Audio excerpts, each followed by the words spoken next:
ओम शांति। आज बाबा की 6 तारीख की मुरली है। शिव बाबा हम बच्चों को पवित्र बनाकर पुनः अपने घर शांति धाम और वहाँ से फिर अपने राज्य सुख धाम ले चलने के लिए आए हैं। जब आत्मा अपने आप को श्रेष्ठ बनाने का पुरुषार्थ करती है, दिव्य गुण धारण करने का पुरुषार्थ करती है, तो एक तो ध्यान रखना है कि हमें अपने आप पर बहुत अटेंशन भी देना है और बहुत सच्चाई भी रखनी है। ऐसा नहीं कि एक तरफ हमारे कर्म अलग हो और हमारी वाणी अलग हो, कथनी अलग, करनी अलग। तो बाबा कहे ये तो जैसे अपने आप को हम ठग देते हैं। तो इससे हमें सावधान रहना है कि अपने आप को चीट नहीं करना है। जो हम कहते हैं, कहने से पहले हमें करना है। करने की शक्ति चाहिए तो बाबा की याद से आत्मा को वो शक्ति मिलती है कि हम जो चाहें, जो संकल्प करें, उसको हम प्रैक्टिकल में ला सकते हैं। हाँ, पुरुषार्थ होता, कभी आगे, कभी 1-2 कदम पीछे, लेकिन हमें हमेशा सच्चाई से ही आगे बढ़ते रहना है। कई बार तो भगवान के लिए भी सोचते हैं कि भगवान थोड़े ही देखते हैं। बाबा कहे ये तो जैसे भगवान को भी ठगी से चलाते हैं, ऐसा कभी नहीं करना चाहिए। ऐसा तो संकल्प भी नहीं आना चाहिए, लेकिन सच्चाई से, सफाई से अपने पुरुषार्थ के मार्ग पर, पुरुषार्थ के पथ पर हमें आगे बढ़ना है। हाँ, हो सकता है इस पथ पर विघ्न भी आए, कोई हम प्योर बनना चाहें और कोई उसी में रुकावट डाले, तो ऐसे में बाबा सिखाते हैं कि बच्चे आपको डरना नहीं है, महावीर बनना है। अपनी सच्चाई से ईश्वर की याद से सदैव आगे बढ़ते रहना। ज्ञान का जो हमें खजाना मिला है, ज्ञान के खजाने के सिमरण करते हुए हमें प्रसन्न रहना है, खुश रहना है, स्थैर्य स्टेबल रहना है और आगे बढ़ना है। बाबा कहे ये तो ड्रामा है। हाँ, कल्प पहले भी विघ्न आए थे, इस बार भी आए हैं। कल्प पहले भी हमने पार किए थे, इस बार भी हम पार ज़रूर करेंगे। तो ऐसे जब हम अपने संकल्पों में सकारात्मकता रखते हैं, तो हम हर विघ्न को बहुत ही शीघ्र और सहज पार कर सकते हैं। हो सकता है कभी-कभी इस प्रकार से माया का विघ्न आए, तो थोड़ी-सी मुरझाइश भी आ जाए। तो ऐसे समय के लिए भी बाबा युक्ति बताते हैं कि बच्चे कोई न कोई ऐसे गीत बने हुए हैं, जो गीत आत्मा को पुरुषार्थ में प्रेरणा देते हैं, एक नई ऊर्जा का अनुभव कराते हैं, फिर से नया उमंग जगाते हैं। तो बाबा कहे बच्चे भले ऐसे गीत ही आप उस समय पर सुन लो, मुरझाइश से बाहर आने में ज्यादा समय नहीं लगना चाहिए, कोई ना कोई ऐसी युक्ति अपना करके बाहर आ जाना चाहिए। बाबा मुरली द्वारा हमें श्रीमत देते हैं। अगर कोई श्रीमत समझ में नहीं आई, उसके लिए भी बाबा बताते हैं भले पत्र लिख करके भी पूछो। जब बाबा ने साकार में ये मुरलियां चलाई, निराकार शिव बाबा ने प्रजापिता ब्रह्मा बाबा के द्वारा, तो उस समय पर आज जो साधन अवेलेबल हैं, वो टेक्नोलॉजी वहां उस समय नहीं थी, लेकिन पत्र लिखते थे और बाबा हर एक पत्र का उत्तर भी देते थे। तो बाबा कहे कि श्रीमत ले लो पत्र के जरिए। फिर जिस बच्चे के नाम बाबा का पत्र आया, वो तो इतना प्रसन्न हो जाते थे कि भगवान की चिट्ठी खास मेरे नाम आई है। तो कइयों को प्रेम के आंसू आ जाते थे, कइयों के रोमांच खड़े हो जाते थे, कोई खुशी में झूम उठते थे। तो बाबा सिखाते हैं भगवान हमारे लिए इस पुरुषोत्तम संगम युग पर अवेलेबल हैं। हमें कदम कदम पर उनकी मत ले करके आगे बढ़ना है और आगे से आगे बढ़ते ही रहना है, कभी भी पीछे नहीं हटना है। बाबा कहे कहीं बच्चे सुनाते बहुत अच्छा है, फिर खुद में ही क्रोध आ जाता, तो शांति की बातें सुनाने में तो सुना दी, फिर समय पर क्रोध आ गया। तो ये तो जैसे वो पंडित की कहानी को बाबा याद करते हैं कि वो कहते थे कि राम राम कहो नैया पार हो जाओगे। जिसने इस बात में फेथ रखा वो पार हो गए। और पंडित जी को स्वयं होना था, तो उनके मन में दुविधा थी, द्वंद्व था, तो पार हो नहीं सके। तो इसी प्रकार से बाबा हमें भी समझाते हैं कि ऐसा कदापि नहीं होना चाहिए कि हम केवल मुख से ज्ञान सुनाते रहे, कर्म कुछ और करते रहे। कर्मों पर बहुत अटेंशन देना है। कर्म की गति हर समय कार्य कर सकती है, बहुत शक्तिशाली रीति से कार्य करती है। जैसा कर्म करते हैं वैसा हम फल जरूर पाते हैं। तो ऐसे में हमें ध्यान देना है कि कहीं भी मेरे से कोई गलत कर्म ना हो जाए, और ही कर्म श्रेष्ठ बनाऊं जिससे मेरा भाग्य भविष्य श्रेष्ठ बने। बाबा तो कह रहे हैं बच्चे, इस समय सत्कर्म करने की आपको लॉटरी मिली है। भगवान मिले हैं, भगवान के द्वारा सत्य ज्ञान मिला है। तो ये जैसे एक ईश्वरीय लॉटरी है जिससे आप अपनी तकदीर ऊंचे से ऊंची बना सकते हैं। तो ऐसे इस श्रेष्ठ मौके का, श्रेष्ठ अवसर का हमें जरूर लाभ लेना है। बाकी तो बाबा कहे सभी का आदर करते रहो, वही आदर्श मूर्त कहलाते हैं। सभी को सम्मान दो, आदर करेंगे तो नेचुरली आदर मिलेगा। तो इसीलिए ये भी एक दिव्य गुण है, सभी को रिस्पेक्ट देना। और इस दिव्य गुण का हमें प्रैक्टिस करते करते इसको हमें अपनी नेचुरल नेचर बनानी है। तो बाबा की आज की मुरली है, मीठे बच्चे, श्रीमत पर भारत को स्वर्ग बनाने की सेवा करनी है। पहले स्वयं निर्विकारी बनना है, फिर दूसरों को कहना है। पहले कथनी नहीं, पहले करनी। पहले खुद करो फिर औरों से कहो, तो उसमें बल भरता है, जौहर भरता है। प्रश्न है, तुम महावीर बच्चों को किस बात की परवाह नहीं करनी है? सिर्फ कौन सी चेकिंग करते हुए स्वयं को संभालना है? उत्तर है, अगर कोई पवित्र बनने में विघ्न पड़ता है तो तुम्हें उसकी परवाह नहीं करनी है। कोई भी अच्छा कार्य करते हैं विघ्न तो पड़ते ही हैं।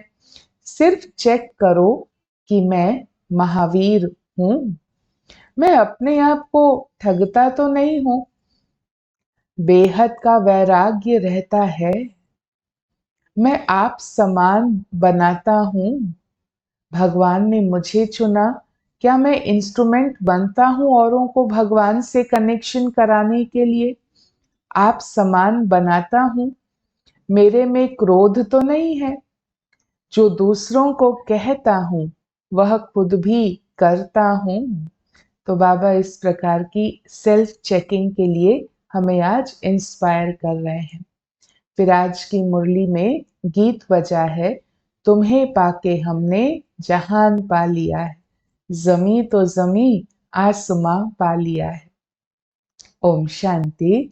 मीठे मीठे रूहानी बच्चे समझ रहे हैं कि हम फिर से देवता बन रहे हैं, संपूर्ण निर्विकारी बन रहे हैं।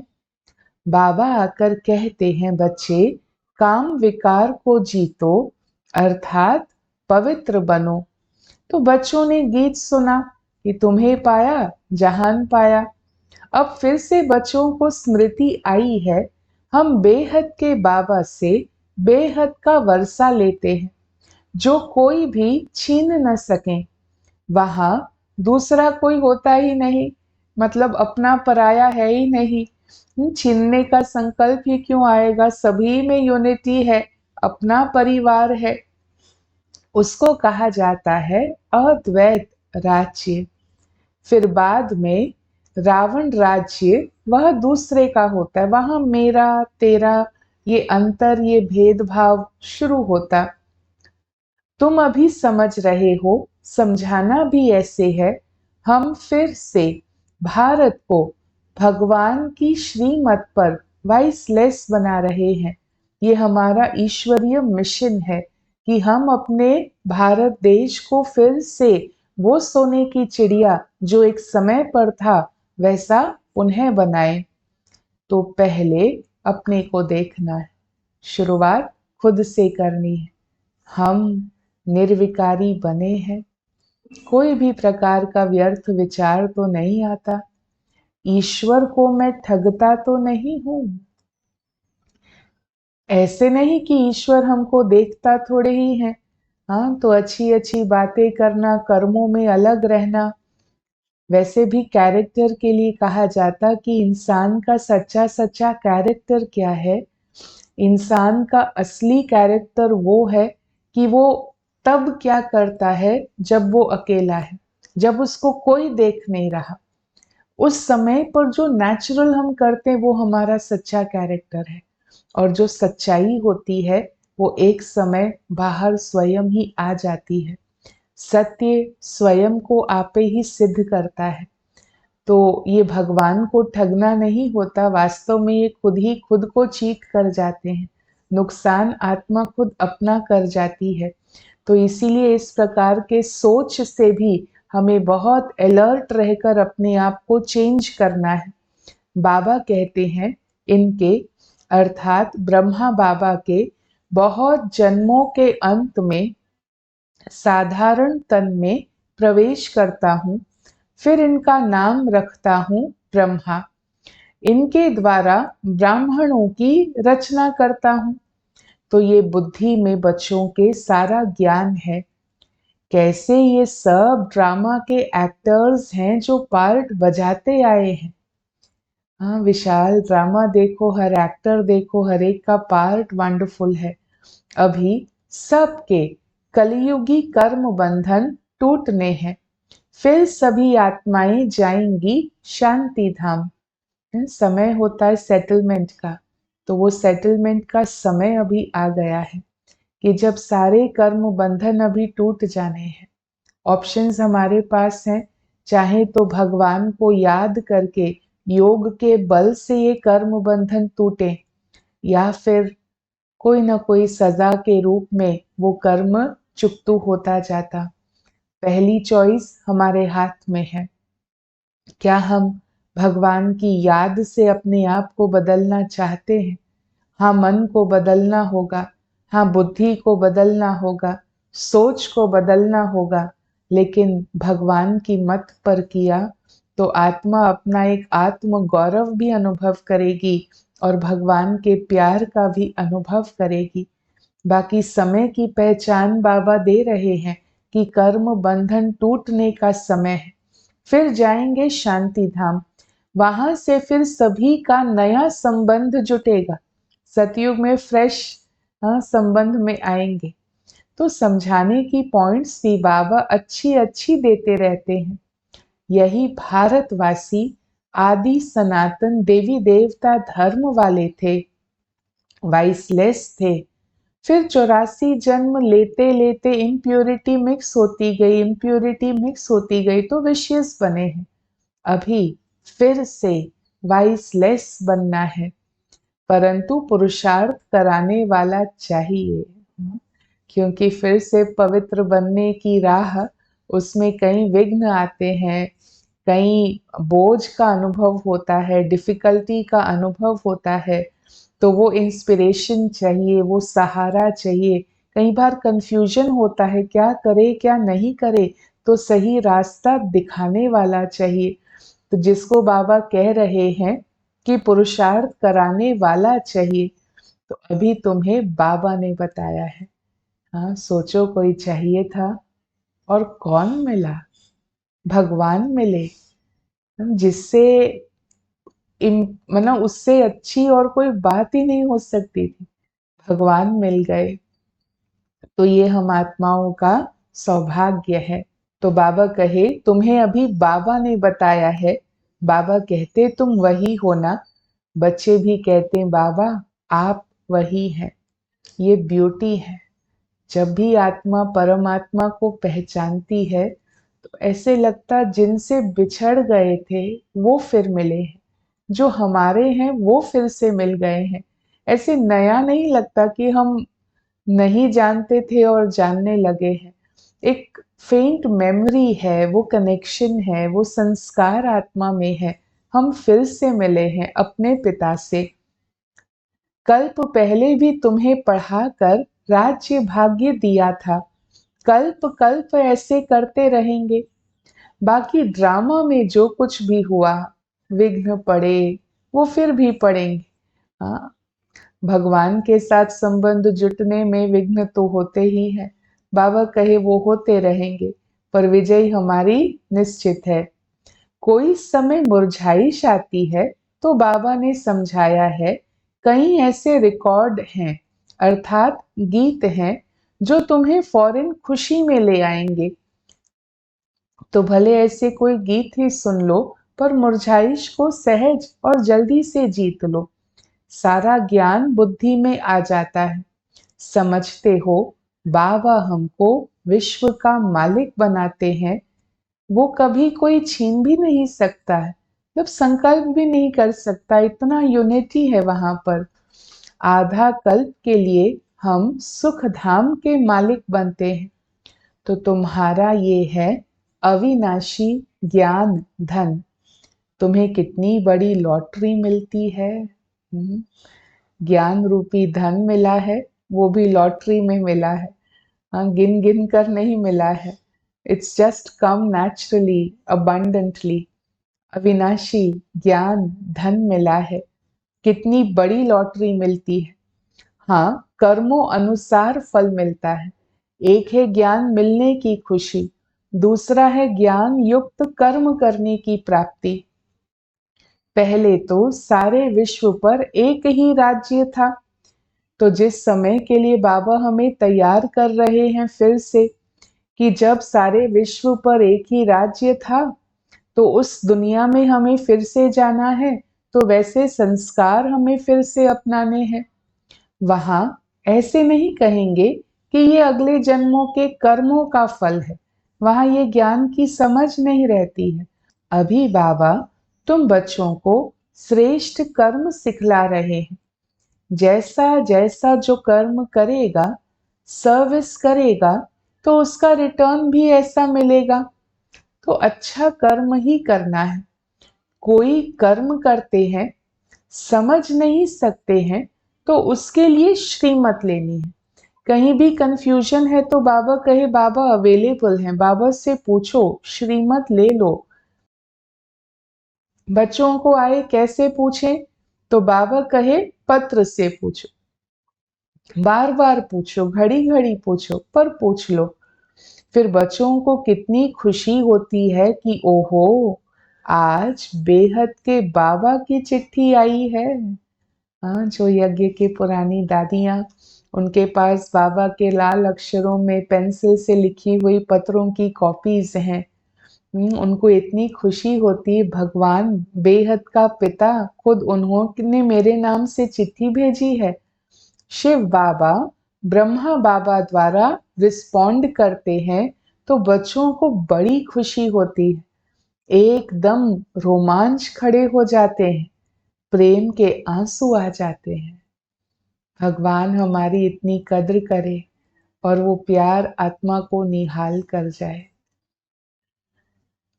तो गीता का ये पुरुषोत्तम युग है, जबकि पुरानी दुनिया बदल कर नई होती है। तुम्हारी बुद्धि में है बेहद का बाबा, जो हमारा टीचर भी है। उनसे हम राजयोग सीख रहे हैं। अच्छी रीति पढ़ेंगे तो डबल सिरताज बनेंगे। जैसी पढ़ाई वैसी प्राप्ति। अभी तुम बाबा से वर्षा ले रहे हो। बाबा कहते हैं बच्चे पवित्र बनो। इसमें कोई विघ्न पड़ता है तो परवाह नहीं करनी चाहिए। ये तो एक नेचुरल प्रोसेस है। विघ्न पड़ते रहेंगे, हम जीत पाते रहेंगे। घबराना नहीं है, परवाह नहीं करनी है। बच्चों को पुरुषार्थ करना चाहिए तो याद रहेगी। ब्रह्मा बाबा अपना भक्ति मार्ग का मिसाल बताते हैं कि पूजा के टाइम बुद्धि योग बाहर में जाता था, तो अपना कान पकड़ते थे, अपने को ही चमाट लगाते थे। हाँ, ब्रह्मा बाबा ये एफर्ट करते थे, खुद ही खुद पर ध्यान खिंचवाते थे। अब ये तो है ज्ञान, इसमें मुख्य बात है याद की। याद न रहे तो फिर अपने को ही थप्पड़ मारना चाहिए, अर्थात सेल्फ करेक्शन, सेल्फ को कोई ना कोई ऐसी तरीके से जागृति में लेकर आना है। माया मेरे ऊपर जीत क्यों पाती है? क्या मैं इतना कच्चा हूं? मुझे इन पर जीत पानी है, अपने आप को रीअफर्म करना है, अपने आप को अच्छी रीति संभालना है। अपने से पूछो, मैं इतना महावीर हूं? औरों को भी महावीर बनाने का पुरुषार्थ करना है। जितना बहुतों को आप समान बनाएंगे तो उच्च दर्जा होगा। अपना राज्य भाग्य लेने के लिए रेस करनी है। अगर हमारे में ही क्रोध है, फिर दूसरों को कैसे कहेंगे कि क्रोध नहीं करना है? छिपता तो नहीं है ना, मुख से, वाणी से, नैनों से क्रोध भी तो दिख जाता। तो कहो शांति का पैगाम देने आए हैं और फिर क्रोध करो, ऐसा कॉन्फ्लिक्टिंग बिहेवियर तो नहीं होना चाहिए ना। ये सच्चाई नहीं हुई ना। लज्जा आनी चाहिए। दूसरों को समझाएं और वो ऊंच बन जाएं, हम फिर नीचे ही रह जाएं। ये भी क्या कोई पुरुषार्थ है? तो बाबा वो पंडित की कहानी याद कर रहे हैं। बाबा को याद करते तुम इस विषय सागर से क्षीर सागर में चले जाते हो। भगवान की याद पुरानी दुनिया से उस पार नई दुनिया में हमें ले चलती है। तुम बच्चों को बहुत होशियार बनना चाहिए। बाबा का प्लान है मनुष्य को देवता बनाने का। ये चित्र भी है समझाने के लिए। तो बाबा कहते हैं, बच्चे ये ड्रामा बना हुआ है, इनमें मेरा भी पार्ट है। मैं हूं सर्वशक्तिवान। मुझे याद करने से तुम आत्मा पवित्र बन जाते हो। तो सबसे जास्ती चुंबक है शिव बाबा। एक मैग्नेटिक अट्रैक्शन है बाबा में। वह ऊंचे ते ऊंचे रहते हैं। जितना जितना हम आत्मा देह भान से परे रहती हैं, उतना उतना बाबा की मैग्नेटिक पावर हमें अपनी ओर खींचती है। अच्छा, मीठे मीठे सिकी लधे बच्चों प्रति माता पिता बाप दादा का याद, प्यार और गुड मॉर्निंग। रूहानी बाबा की रूहानी बच्चों को नमस्ते। हम रूहानी बच्चों की रूहानी बाबा को नमस्ते। आज की मुरली से वरदान है, स्थूल देश और शरीर की स्मृति से परे सूक्ष्म देश के वेशधारी भव। रहना यही है, पर स्मृति से परे रहना है। जैसे आजकल की दुनिया में जैसा कर्तव्य वैसा वेश धारण कर लेते हैं, ऐसे आप भी जिस समय जैसा कर्म करना चाहते हो वैसा वेश धारण कर लो। अभी अभी साकारी और अभी अभी आकारी। ऐसे बहुरूपी बन जाओ तो सर्व स्वरूपों के सुखों का अनुभव कर सकेंगे। कर्तव्य यहाँ तो स्मृति कर्म यहाँ। कर्तव्य पूरा तो इससे परे आत्मिक स्मृति में शिव बाबा की याद में। यही अपना स्वरूप है। दूसरे के वस्त्र फिट हो या ना हो, लेकिन अपने वस्त्र तो सहज ही धारण कर सकते हो। इसीलिए इस वरदान को प्रैक्टिकल अभ्यास में लाओ तो अव्यक्त मिलन के विचित्र अनुभव कर सकेंगे। अभी अभी यहाँ से परे। फिर आज की मुरली का स्लोगन है, सबका आदर करने वाले ही आदर्श बन सकते हैं। सम्मान दो तब सम्मान मिलेगा। भगवान हमें कितना रिस्पेक्टफुली बात करते हैं। बाबा कहे औरों को भी रिस्पेक्ट दो, ऑटोमेटिकली रिस्पेक्ट मिलेगा। ओम शांति।